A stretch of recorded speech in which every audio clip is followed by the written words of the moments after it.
Hi guys, ഞാൻ Diya. Welcome back to my channel Diya rocks. അപ്പോൾ നമ്മുടെ ഇന്നത്തെ വീഡിയോ എന്ന് പറഞ്ഞാൽ ഞാൻ എൻ്റെ യൂട്യൂബ് ചാനലിൽ കുറേ വീഡിയോസ് ഇട്ടിട്ടുണ്ട്. അപ്പോൾ അതിനകത്തൊക്കെ കൂടുതലും പറയുന്ന ഒരു ചെടിക്ക് യൂസ് ചെയ്യുന്ന ഒരു പ്രൊഡക്റ്റിനെ പറ്റിയിട്ടാണ് ഇന്നത്തെ നമ്മുടെ വീഡിയോ. ആ പ്രൊഡക്റ്റിനെ പറ്റിയിട്ടില്ല, ആ പ്രൊഡക്റ്റിനെ പറ്റി എൻ്റെ കുറച്ച് വ്യൂവേഴ്സിന് ഇടയ്ക്കുള്ള ഒരു തെറ്റിദ്ധാരണ, അതിനെ പറ്റിയിട്ടാണ് വീഡിയോ. അപ്പോൾ അത് മാറ്റാനായിട്ടാണ് ഇന്നത്തെ വീഡിയോ. പിന്നെ ഇതൊരു പ്രൊമോഷൻ വീഡിയോ അല്ല.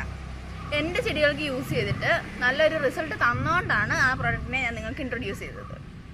ഇതൊരു പരസ്യമായിട്ട് ഒരിക്കലും ഇതിനെ കാണരുത്. ഞാൻ നിങ്ങൾക്ക് ഇൻട്രൊഡ്യൂസ് ചെയ്തതിന് കാരണം എന്ന് പറഞ്ഞാൽ ഇതൊരു ചെടികൾക്ക് യൂസ് ചെയ്യുന്ന ഒരു നല്ലൊരു പ്രൊഡക്റ്റാണ്. അപ്പം ഇത് ഞാൻ യൂസ് ചെയ്തപ്പം എൻ്റെ റോസ് ചെടികൾ നന്നായിട്ട് തന്നെ വളർന്നു. അപ്പം ഒരു ചെടി വളർത്തിയെടുക്കാൻ, അല്ലെങ്കിൽ റോസൊക്കെ വളർത്തുന്നവർക്കറിയാം അതിനെ വളർത്തിയെടുക്കാൻ എത്ര പാടാണ്. അപ്പോൾ അതിനെ എത്രത്തോളം എളുപ്പമാക്കാൻ പറ്റുമോ അത്രത്തോളം എളുപ്പമാക്കാനാണല്ലോ നമ്മൾ ശ്രമിക്കുന്നത്. അപ്പോൾ അതിന് എളുപ്പമാക്കി തരുന്ന ഒരു പ്രൊഡക്റ്റ് ആയിരുന്നു അത്.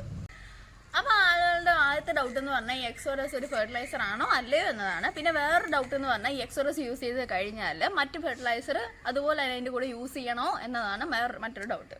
അപ്പം നമുക്ക് ഇന്ന് അതിനെപ്പറ്റി നല്ല വിശദമായിട്ട് അറിയാം. അതിനാദ്യമായിട്ട് എന്താണ് എക്സോറസ് എന്ന് നമുക്ക് നോക്കാം. എന്താണ് എക്സോഡസ് പ്ലാന്റ് പ്രൊട്ടക്ടർ? കീടങ്ങൾ, രോഗങ്ങൾ, പാരിസ്ഥിതിക സമ്മർദ്ദങ്ങൾ തുടങ്ങിയ വിവിധ ഭീഷണികളിൽ നിന്നും സസ്യങ്ങളെ സംരക്ഷിക്കുന്നതിനായി രൂപകൽപ്പന ചെയ്ത ഒരു ഉൽപ്പന്നമാണ് എക്സോഡസ്. ഇത് ഉപയോഗിക്കുന്നതിന്റെ ഗുണങ്ങൾ: കീടനിയന്ത്രണം, പ്രാണികളിൽ നിന്നും മറ്റ് കീടങ്ങളിൽ നിന്നും ചെടിയെ സംരക്ഷിക്കുന്നു. കീടങ്ങൾക്കും രോഗങ്ങൾക്കുമെതിരെ പോരാടാൻ സസ്യങ്ങളെ ഇത് സഹായിക്കുന്നു. കീടങ്ങളും ഇലപ്പേനുകളും ചെടിയുടെ നീര് കുടിക്കുന്നതിനെതിരെ വളരെ മികച്ചതാണിത്. ഇത് സസ്യവളർച്ചയെ സഹായിക്കുകയും പ്രോത്സാഹിപ്പിക്കുകയും ചെയ്യുന്നു. മുളക്, പച്ചക്കറികൾ, പൂച്ചെടികൾ തുടങ്ങിയ എല്ലാ തരം ചെടികൾക്കും ഇത് ഉപയോഗിക്കാം. മുട്ട മുതൽ മുതിർന്നവർ വരെയുള്ള ഏത് ഘട്ടത്തിലും മൂഞ്ഞ, വിവിധ വണ്ടുകൾ, കാറ്റർപില്ലറുകൾ, ലാർവകൾ, ഹാർലെക്വീൻ വണ്ടുകൾ, ഇലച്ചാടികൾ, വെള്ളീച്ചകൾ, മിലീബഗ് നിയന്ത്രണം എന്നിവയുൾപ്പെടെ 50 വ്യത്യസ്ത കീടങ്ങളെ കൊല്ലാൻ ഇത് സ്പ്രേ ചെയ്താൽ മതി. സസ്യരോഗങ്ങളെ നിയന്ത്രിക്കുന്ന ആന്റി ഫംഗൽ ഗുണങ്ങൾ കൂടാതെ സസ്യങ്ങളുടെ ഇലകളിലെ എണ്ണയും അഴുക്കും വൃത്തിയാക്കുന്നതിലൂടെ ഫോട്ടോസിന്തസിസ് വർദ്ധിപ്പിക്കുന്നു. ഇനി എക്സോഡസിൽ അടങ്ങിയിരിക്കുന്ന ഘടകങ്ങൾ ഏതൊക്കെയാണെന്ന് നോക്കാം. ഇതിൽ തികച്ചും നാച്ചുറലായ ഘടകങ്ങളാണ് ഉള്ളത്. ഒന്നാമത്തെ ഘടകം ടീ സാപ്പോണിൽ 5% ആണ് ഇതിൽ അടങ്ങിയിരിക്കുന്നത്. സസ്യങ്ങളിലും സമുദ്രത്തിലെ അകശേരുകളിലും കാണപ്പെടുന്ന ജൈവശാസ്ത്രപരമായി സജീവമായ സംയുക്തങ്ങളാണ് സാപ്പോണുകൾ. സോപ്പ് പോലുള്ള ഗുണങ്ങൾ കാരണം വെള്ളത്തിൽ പത ഉത്പാദിപ്പിക്കാനുള്ള കഴിവിന് പേരുകേട്ടതാണിത്. അടുത്തത് കടൽ പായൽ. അതിൽ 8% അടങ്ങിയിട്ടുണ്ട്. കടൽ പായൽ അഥവാ സീവീഡ് ഇത് കടലിൽ ജീവിക്കുന്ന ഒരു തരം ആൽഗകളാണ്. സൗന്ദര്യവർദ്ധക വസ്തുക്കൾ, മരുന്നുകൾ, വളം, മൃഗങ്ങളുടെ തീറ്റ തുടങ്ങിയവയിൽ ഈ കടൽ പായൽ ഉണ്ട്. കൂടാതെ ഐസ്ക്രീമുകൾ കട്ടിയുള്ളതായി നിലനിർത്താനും ഇത് ഉപയോഗിക്കാറുണ്ട്. പുളിച്ച കളസത്ത് ദ്രാവകം സസ്യവളർച്ച വർദ്ധിപ്പിക്കാൻ സഹായിക്കുന്നു.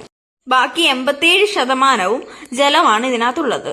വിഷമയമല്ലാത്ത ഒരു പെസ്റ്റിസൈഡും ഇൻസെക്ടിസൈഡും എന്നതാണ് ഇതിനെക്കുറിച്ച് നിങ്ങളോട് പറയാൻ ഒരു പ്രധാന കാരണം.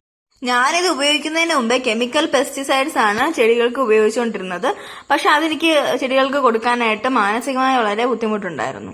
അതിന് ഏറ്റവും വലിയ കാരണം എന്ന് പറഞ്ഞാൽ ഇവിടെ നമ്മുടെ പീക്കിരി ഉണ്ടായിരുന്നു. അവനാണെങ്കിൽ എപ്പോഴും ചെന്ന് ഈ ചെടിയിലൊക്കെ പിടിക്കുന്നത് തന്നെയായിരുന്നു.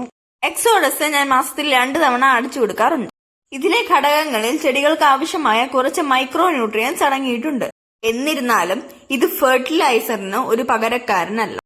ചെടിക്ക് കൊടുക്കുന്ന എല്ലാ വളങ്ങളും ഇതിനോടൊത്ത് തന്നെ സമയബന്ധിതമായി നൽകണം. മാസത്തിൽ 1 ആഴ്ചകളിൽ ഞാൻ എക്സോഡസ് സ്പ്രേ ചെയ്ത് കൊടുക്കാറുണ്ട്. ഇത് നമ്മുടെ കേരളത്തിൽ നേരിട്ട് കടകളിൽ നിന്നും വാങ്ങാൻ കിട്ടുന്ന ഒരു പ്രൊഡക്റ്റ് അല്ല. ഓൺലൈനായിട്ട് മാത്രമാണ് ഇത് അവൈലബിൾ ആയിട്ടുള്ളത്. നേരത്തേക്ക് 100 ml ബോട്ടിൽ അവൈലബിൾ ആയിരുന്നു. ബട്ട് ഇപ്പം 250 ബോട്ടിൽ മാത്രമേ ഉള്ളൂ. വളരെ കോസ്റ്റ്ലി ആയിട്ടുള്ള ഒരു പ്ലാന്റ് ബൂസ്റ്റർ കൂടിയിട്ടാണ് ഇത്. പലപ്പോഴും ഓൺലൈൻ സൈറ്റുകളിൽ ഇത് ഔട്ട് ഓഫ് സ്റ്റോക്ക് ആവാറുണ്ട്. എന്നാലും നമ്മൾ മാസത്തിൽ 2 തവണ ഇതിനെ കൊടുക്കാനായിട്ട് ശ്രമിക്കുന്നുണ്ട്. ഞാൻ 1-2 ആഴ്ചകളിലാണ് എക്സോഡസ് കൊടുക്കാറ് എന്ന് പറഞ്ഞല്ലോ. അപ്പം മറ്റ് 2 ആഴ്ചകളിൽ ഞാൻ ഫെർട്ടിലൈസേഴ്സ് ആണ് ചെടിക്ക് കൊടുക്കാറ്. അപ്പൊ നിങ്ങൾക്ക് എല്ലാവർക്കും മനസ്സിലായല്ലോ, എക്സോഡസ് എന്ന് പറഞ്ഞ ഒരു ഫെർട്ടിലൈസർ അല്ല, അതൊരു പ്ലാന്റ് ബൂസ്റ്റർ ആണ്. അപ്പൊ നമ്മുടെ ചെടി നന്നായിട്ട് പൂക്കണമെങ്കിൽ നമ്മൾ അതിന് നന്നായിട്ട് മറ്റ് ഫെർട്ടിലൈസറുകളും അതുപോലെ തന്നെ ഉപയോഗിച്ച് കൊടുത്താൽ മാത്രമേ അത് നന്നായിട്ട് പൂക്കത്തുള്ളൂ. എക്സോഡസ് എന്ന് പറഞ്ഞാൽ ഒരിക്കലും ഒരു ഫെർട്ടിലൈസറേ അല്ല, അതൊരു പ്ലാന്റ് ബൂസ്റ്റർ മാത്രമാണ്. ഞാൻ പറഞ്ഞല്ലോ എന്റെ ചെടികൾക്ക് മാസത്തിൽ 2 ആഴ്ച എക്സോഡസ് അഴിച്ചു കൊടുക്കുന്നു. അപ്പം ബാക്കി വരുന്ന 2 ആഴ്ച എൻ്റെ ചെടികൾക്ക് കൊടുക്കുന്നതെന്ന് അറിയാനായിട്ട് നിങ്ങൾ എൻ്റെ അടുത്ത വീഡിയോ കാണുക. അപ്പം അതിനായിട്ട് എല്ലാവരും സബ്സ്ക്രൈബ് ചെയ്യുക, പിന്നെ ലൈക്ക് ചെയ്യുക, കമൻറ്റ് ചെയ്യുക. ബൈ.